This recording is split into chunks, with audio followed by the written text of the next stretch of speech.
It was the kind of knock that doesn't just hit your door, it hits your chest. 3 sharp taps.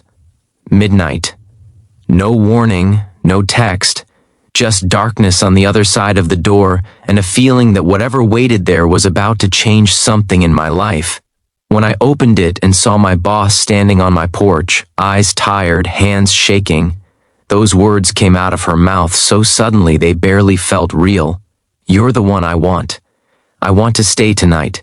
Before you jump to conclusions, stay with me, because this is not the story you think it is. And by the end, it might just change the way you look at kindness forever." If you enjoy emotional, real-life stories that remind us how much small moments matter, take a second to subscribe to the channel, your channel name. Hit like if this story moves you, and share your thoughts in the comments. Your support helps these stories reach people who need them most. Now let me take you back. I was 27, living alone in a small rented house on the edge of town. Nothing fancy, just creaky floors, an old couch, and a job I worked hard at every single day. My boss, Claire, was known as tough, professional, no nonsense, the kind of person who never missed a deadline and never showed weakness. We respected her, but we didn't really know her. That night, when I saw her standing there, something felt off immediately. Her voice wasn't confident. Her posture wasn't strong. She looked human, fragile in a way I'd never seen it work. I didn't answer right away. I just stood there, confused, heart racing, trying to understand what she meant. She noticed my silence and quickly shook her head, tears forming. "I'm sorry," she said. "That came out wrong. I don't mean it like that. I didn't know where else to go." Those words changed everything. I stepped aside and let her in. She sat on the edge of my couch like she didn't belong there, hands clasped tightly together. After a long pause, she told me the truth. Her husband had walked out that night. No warning, no argument. Just a suitcase and a note saying he couldn't do it anymore. Their house suddenly felt too big, too quiet, and she was terrified of being alone. "You're the one I trust," she said softly. "You've always been kind. I didn't want to be by myself tonight." In that moment, all the power titles disappeared. She wasn't my boss. She was just a person whose world had cracked open. I made her tea, the same cheap tea I drank every night.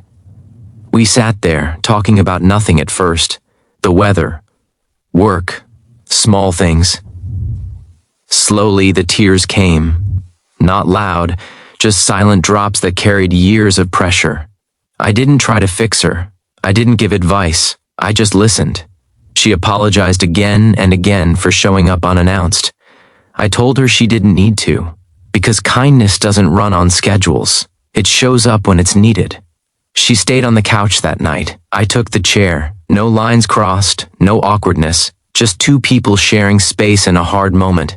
The next morning she left early, back straight, mask back on. Before she walked out, she paused and said, "Thank you for seeing me when I couldn't see myself."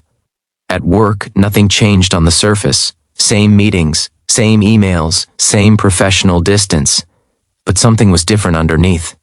A few weeks later, I noticed it. She started checking in on people, asking how they were doing, not just how the work was going. She approved time off without guilt. She defended her team when upper management pushed too hard. One day, she called me into her office. My stomach dropped, like it always does when a boss closes the door.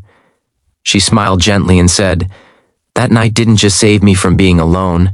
It reminded me what kind of leader I want to be." Months passed, then a year. I got promoted, not because of that night, but because she saw me, the same way I had seen her. Years later, when I became a manager myself, I understood something powerful. Kindness isn't loud. It doesn't announce itself. It doesn't look heroic in the moment. Sometimes it looks like opening your door when it's inconvenient. Sometimes it looks like listening instead of talking. Sometimes it looks like offering safety without expecting anything back. That night didn't ruin my life. It didn't create gossip or drama. It created understanding. And I realized something important. The phrase, "you're the one I want," doesn't always mean desire. Sometimes it means trust. Sometimes it means you make the world feel less scary. We live in a time where people are exhausted, lonely, and afraid to ask for help. We're taught to be strong, to handle things alone, to never show cracks. But kindness lives in those cracks. If you ever get the chance to be someone's safe place, even for one night, don't underestimate the impact. You might never fully see how far that kindness travels, because years from now, someone else might open a door for someone in pain, all because you once opened yours. And that's how kindness spreads, quietly, powerfully, from one human to another. If this story touched you, share it with someone who might need the reminder. And remember, sometimes the most life-changing moments arrive at midnight, disguised as a knock on the door.